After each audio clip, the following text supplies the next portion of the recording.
Okay guys, here's a quick video on how to fix these really old carb intake boots. We've got a lot of old Yamahas around here, some ITs, a bunch of other stuff, and we could never find a way. One, you can't order these anymore. It's almost impossible unless you get old new stock stuff. But what you'll see is you get cracks all the way through the boot, and that causes air to get sucked into the carb, and that throws off your mixtures quite a bit. And we've tried lots of things. We've tried re-vulcanizing some of this rubber. We've tried different silicone sprays to soften it up. What I've actually found that has worked great on this is to actually clean these with gasoline. Clean them really good with some gasoline or some carb cleaner.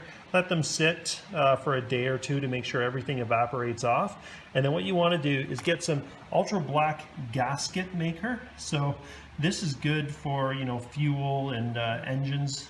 And then what you do is you smear the ultra black all the way around here, work it into all of these cracks and crevices through the carb. Then take some fiberglass tape that's used for drywall and start wrapping this stuff over top of the ultra black, okay? So this is gonna be a dirty job. You're gonna get, you know, your fingers are gonna be all dirty. Wrap this all, put as many layers on there as you want, and then come back the next day and just, you know, you wanna make sure you smear it all nice and clean, maybe make your finger a little wet. But what's awesome about this is we've actually had carbs that are completely cracked in half, where you can bend these full components. And this fiberglass gives it rigidity so that when you put the carb on here, it's not gonna pull apart.